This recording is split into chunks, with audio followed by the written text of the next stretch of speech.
Jared Polin, phronosphoto.com, and this is kind of a mini rant. I'm also getting ready to go to Israel on a photo trip / excursion, but really fun and capturing images. And I put up an interesting question on Twitter real quick, and it said, hey, I'm taking my D4s.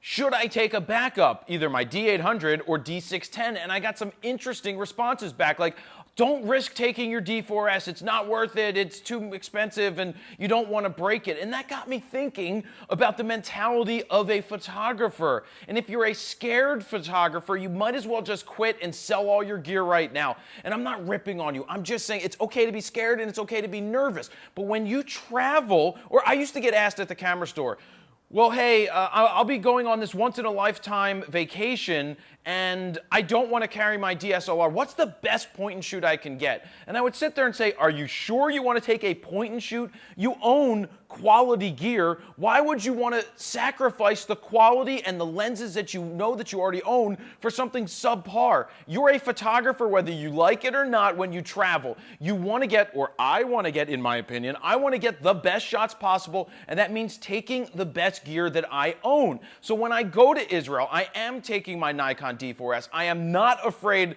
if something happens to it. If something happens to it, so be it. But I'm not a scared photographer where I go out there and go, oh, well, I can't take my best gear because what happens if something happens to it? Well, that's what insurance is for. But better than anything else is I bought all of that gear to make my job better, to make the photos that I capture really the best that they can be. So why would you stifle the images that you may be able to get on that once-in-a-lifetime or that vacation that you're taking just because you want to carry a point-and-shoot? Of course, some people just want to take point-and-shoots, and that's up to them. But when you're a photographer and you have this good gear, don't live by a mentality of, oh, don't take your good camera because something may happen to it.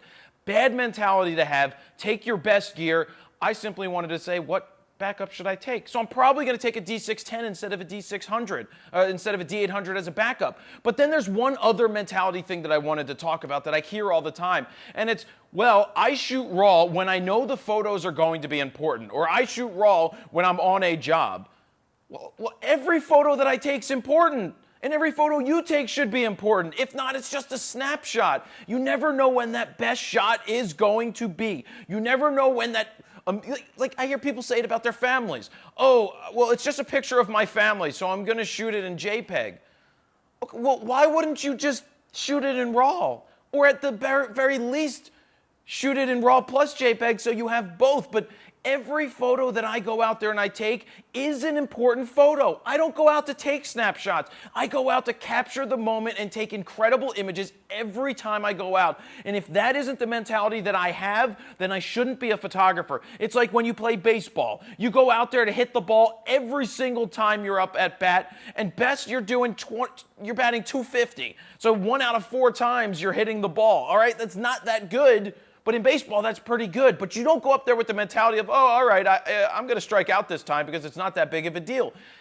You have the ability, you go out and you shoot, do the best job you can no matter what. The moral of the story is you own this gear. Get it insured. Don't be afraid to take it with you. You buy it for a reason, to capture the best of the best of the best photos with honors, sir. So that is the little bit of a ranty McRanterson, and if you're afraid to use your gear, you should probably sell it and move on to something else.